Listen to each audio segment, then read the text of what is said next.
Hi అండి, welcome to Gundamma కథలు. ఇవాళ మన రెసిపీ స్వీట్ షాప్ స్టైల్లో మిక్చర్ని తయారు చేసుకుందాం. ఇందుకోసం ముందుగా ఒక బౌల్ తీసుకొని అందులో ఒక పావు కేజీ వరకు శనగపిండి తీసుకుంటున్నాను. అందులోనే రుచికి సరిపడా ఉప్పు, అలానే 2 స్పూన్ల వరకు నూనె వేసి బాగా మిక్స్ అయ్యేలాగా కలుపుకోవాలి. శనగపిండి మిశ్రమంలో ఆయిల్ అంతా బాగా మిక్స్ అయిన తర్వాత కొద్దిగా వాటర్ యాడ్ చేసుకుంటూ చూడండి, ఈ విధంగా పిండి ముద్దని కలుపుకోవాలి. ఈ విధంగా కలుపుకున్న మిశ్రమాన్ని మనం చక్రాలు చేసుకునే మౌల్డ్ ఉంటుంది కదా, ఆ మౌల్డ్ తీసుకొని అందులో కొంచెంగా పిండిని ఫిల్ చేసుకుంటూ మనం ఏ సైజ్ కావాలంటే ఆ సైజులో కారపూసని ఒత్తుకోవాలి. నేను మిక్చర్కి యూస్ చేస్తున్నాను కాబట్టి ఈ కారపూసని ఈ మౌల్డ్లో కింద వైపు ప్లేటు సన్నగా ఉన్న హోల్స్ ఉన్నది వేసుకున్నాను. చూడండి, కారపూస మంచి కలర్ వచ్చేంత వరకు 2 వైపులా తిప్పుకుంటూ ఫ్రై చేసుకోవాలి.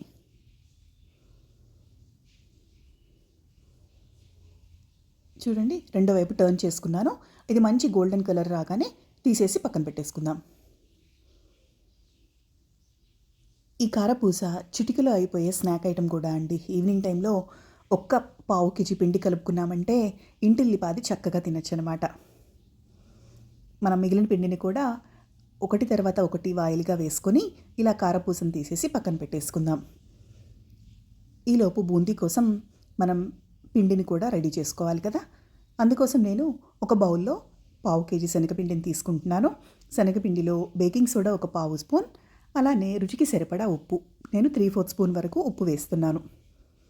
ఇందులో 2 స్పూన్ల వరకు బియ్యపిండి వేసుకోవాలండి. ఆ క్లిప్పింగ్ మిస్ అయింది, చెప్తున్నాను ఇప్పుడు. ఇందులో వాటర్ని స్లోగా ఉండలు కట్టకుండా యాడ్ చేసేసుకుంటూ బాగా దోసపిండి మిశ్రమంలా కలుపుకోవాలి. కలుపుకొని చూడండి, ఈ విధంగా బూందీని వేసేసుకోవాలి.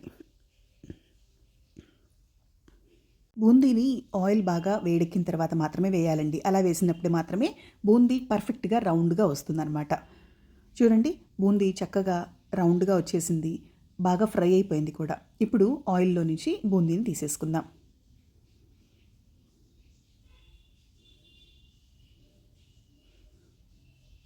అలానే మిగిలిన పిండి మిశ్రమాన్ని కూడా ఒకదాని తర్వాత ఒకటి బ్యాచెస్గా వేసేసుకుంటూ బూందీని రెడీ చేసి పక్కన పెట్టేసుకుందాం. అదే నూనెలో వేడైన తర్వాత నేను కార్న్ఫ్లాక్స్ వేపుతున్నానండి. ఈ పచ్చి కార్న్ఫ్లాక్స్ మనకి మార్కెట్లో రెడీమేడ్గా దొరుకుతాయన్నమాట. వాటిని తెచ్చుకొని హాట్ ఆయిల్లో వేసుకుంటే ఇవి చక్కగా పఫప్ అయ్యి చూడండి, కార్న్ఫ్లాక్స్ కూడా రెడీ అయిపోయినాయి. వీటిని పక్కన పెట్టేసుకొని అదే ఆయిల్లో అటుకులు వేస్తున్నానండి.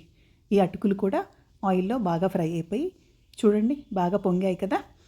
ఇందులోనే మనం వేరుశనగ విత్తనాలను కూడా వేసుకొని చక్కగా ఫ్రై చేసుకుందాం. ఇవి ఫ్రై అయిన తర్వాత ఇందులోనే పుట్నాల పప్పు, వీటిని కూడా వేసుకొని కొద్దిగా ఫ్రై అయిన తర్వాత ఈలోపు మనం వెల్లుల్ని కూడా దంచి పక్కన పెట్టేసుకుందామండి. దంచిన వెల్లుల్లి మిక్చర్కి మంచి టేస్ట్ని ఇస్తుంది.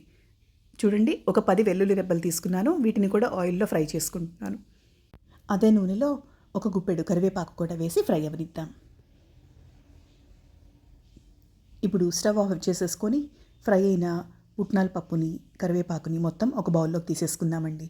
చూడండి, మన మిక్చర్కి కావాల్సిన మిశ్రమం అంతా రెడీ అయిపోయింది. ఇప్పుడు ఇందులో రుచికి సరిపడా ఉప్పు,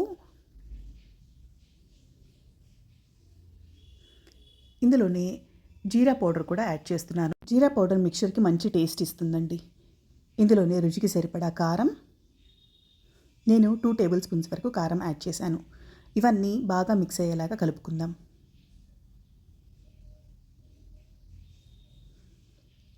ఉప్పు కారం మిక్చర్కి అంతటికి చక్కగా పట్టేలాగా చేత్తో కలుపుకుంటున్నానండి. అంతేనండి, ఇది వేరే బౌల్లోకి స్టోర్ చేసుకొని 1 వీక్ వరకు పిల్లలతో పాటు పెద్దలు కూడా ఎంజాయ్ చేస్తూ తినొచ్చు.